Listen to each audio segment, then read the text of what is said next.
The sun was setting over the small village, casting a golden hue on the thatched roofs and dirt paths. The air was thick with excitement as the villagers prepared for the yearly festival in the neighboring village. Every year, the festival brought together villagers from across the land, celebrating the harvest, the gods, and the community through dance, food, and music. It was a time when worries were forgotten, and joy filled the air. This year, like every year, the festival promised to be the grandest celebration yet. Among the excited villagers was Amina, a woman of unparalleled beauty. Her skin was the color of rich mahogany, glowing under the sunlight. Her long, flowing hair cascaded down her back in gentle waves, and her bright eyes sparkled with kindness. She was well loved by everyone in the village, young and old alike. Amina's laughter was infectious, her heart generous, and her spirit free. She had grown up in the village, and her family was known for their wisdom and generosity. But despite her beauty, Amina was humble, and she spent her days caring for her elderly mother and helping those in need. That evening, Amina, along with other villagers, set off for the festival, walking down the path to the neighboring village.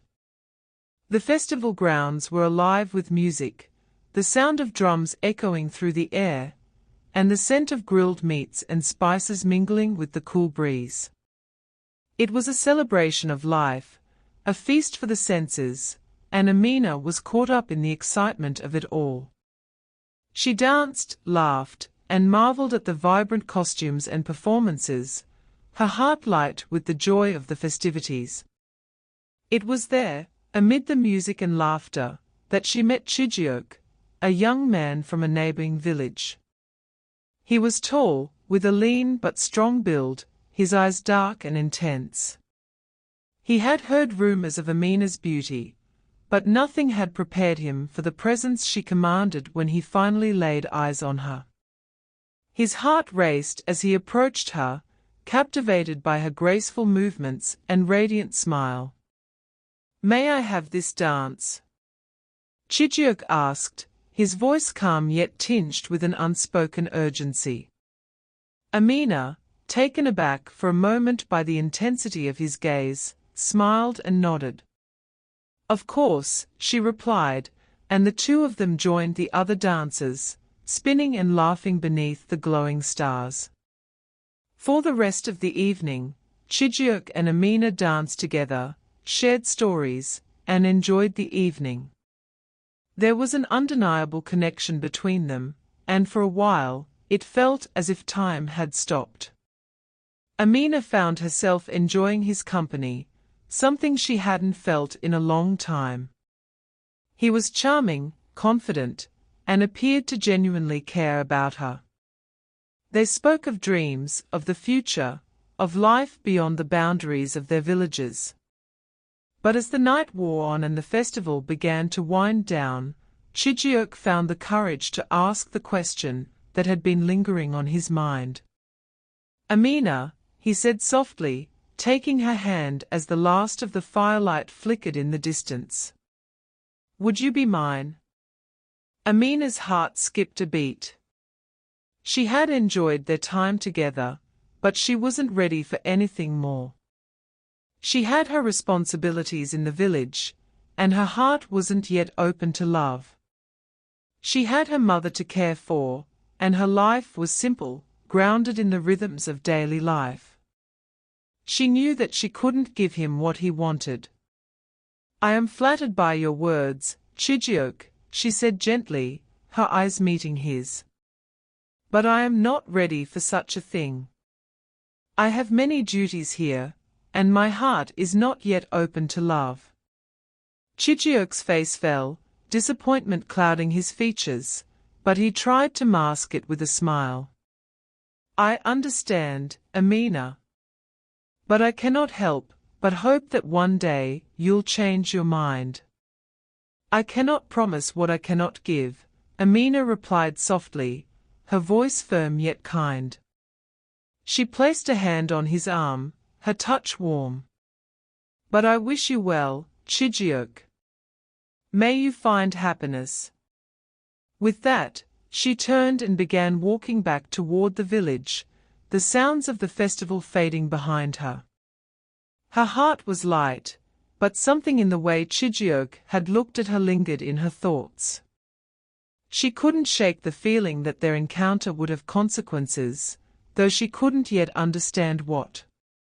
As Amina walked back to the village, she passed through the familiar paths of the forest, the cool night air brushing against her skin. The moonlight filtered through the trees, casting long shadows on the ground. She carried the heavy water jar on her head, feeling the weight of the journey. Her mother would be waiting for her, and Amina's thoughts turned back to the quiet life she led in the village. But she was not alone on this path. Hidden among the trees, 5 young men waited, Chijiok and his friends. Chijiok, unable to accept Amina's refusal, had been consumed by his desire. He could not let her go so easily. Desperation clouded his judgment, and he had arranged for his friends to ambush Amina as she returned from the stream. As Amina drew closer to the village, she noticed something strange, an unsettling silence in the air. Before she could react, the men leapt from the shadows, overpowering her.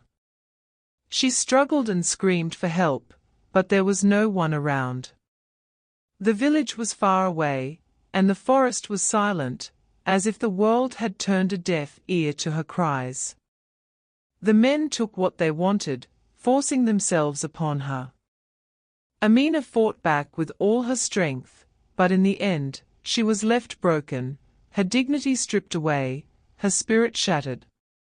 The men laughed as they walked away, leaving her alone in the dark, crying in the dust. When she finally gathered enough strength to stand, she stumbled home, feeling as though her world had collapsed. She had been violated, her innocence destroyed. And in the village, where virginity was sacred, this assault meant that she would never be able to marry. Her hopes, her dreams of a future, were now nothing but a distant memory. The days following the assault were a blur for Amina. She felt as though she were moving through life like a ghost, disconnected from the world around her. Her mother noticed the change, but said nothing, fearing the truth her daughter was unwilling to speak. The village had turned its back on Amina, gossip spreading like wildfire, with whispered conversations about the once beautiful young woman whose virginity had been taken from her. Amina spent her days in silence, her eyes empty, her heart heavy. The world she had known was no longer the same. The shame and betrayal she felt suffocated her every waking moment. Her life, once full of promise and light, now seemed like a distant memory. But deep within, a fire was kindling, an anger that refused to die, a desire for justice that could no longer be ignored.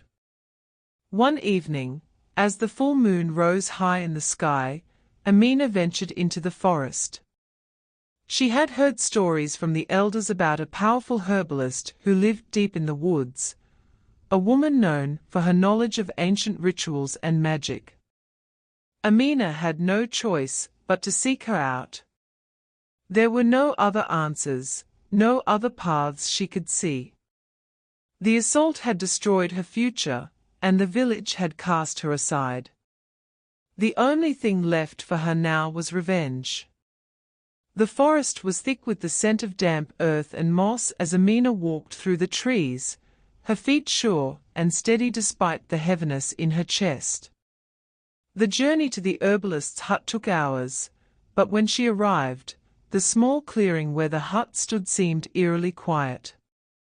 The herbalist's home was humble, made from weathered wood and dried herbs that hung from the rafters. The herbalist herself, an old woman with silver hair and sharp, knowing eyes, stood in the doorway. "You've come," the herbalist said without greeting, her voice as soft and strong as the wind through the trees. I've been waiting for you. Amina didn't speak at first. She had rehearsed her words 1,000 times, but now, standing before the herbalist, they seemed to escape her. The pain of her loss, the humiliation, the rage, it all swelled inside her like a storm, ready to burst. I've been wronged, Amina finally said, her voice raw. I've been violated. My life, my future, it has been stolen from me. I seek revenge. I want them to feel the pain I have felt. I want to make them suffer, to make them understand the weight of what they've done. The herbalist listened quietly, her face unreadable. She stepped aside, gesturing for Amina to enter. Sit, she said simply, and Amina obeyed, sinking into the small chair by the fire. The herbalist spoke in measured tones, explaining the power she could offer. You want revenge, but revenge comes at a cost. The path you seek is dark, and the price is high. I can give you what you want, but it will change you. Forever.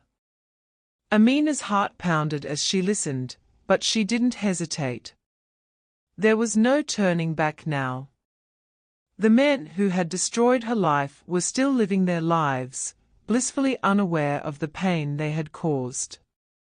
They walked freely in the village, their families unaware of the deep corruption that had taken root within them. Amina had already lost everything, she had nothing left to lose. I am ready, Amina said, her voice steady now. Give me the power. I will make them pay. The herbalist nodded, her face softened with something akin to pity. She rose and began gathering her tools, vials of dark liquid, roots, and powders from ancient trees. She began chanting softly under her breath, her hands moving in delicate patterns as the room filled with the rich, earthy aroma of the plants. The fire crackled beside them, casting flickering shadows on the walls. You will wear a mark, the herbalist said, her voice deepening as the ritual began. A tattoo, not of your skin, but of your soul. It will be hidden, a secret only those who have tasted your power will ever know. It will change the men who come to you. They will forget their homes, their families, and they will become slaves to your will. Amina felt a cold shiver run down her spine. The tattoo would be placed in the most intimate of places, a mark that would tie her to the men she sought to control. But the anger inside her overpowered her fear. She could no longer be the innocent girl the village had once loved. She was something else now, something darker, something stronger.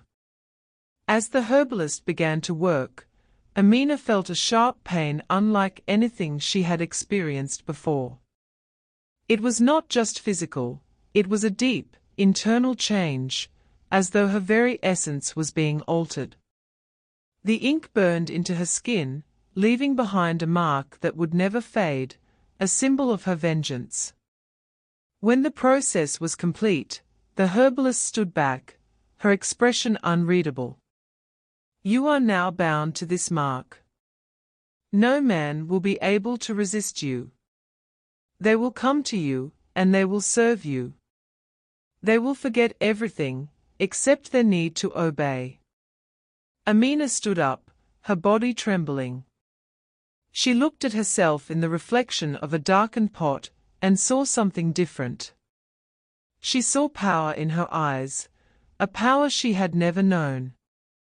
Her body had changed, but her mind was set on the path ahead. You have what you came for, the herbalist said softly. But remember, power is a double-edged sword. It will give you what you seek, but it will also take from you. What will you do when the price of your revenge becomes too high? Amina nodded, her jaw set in determination. "I will do what I must," she said, and turned to leave the hut, her heart heavy with the knowledge of the dark road she had just chosen. Amina returned to the village with a heart full of cold resolve.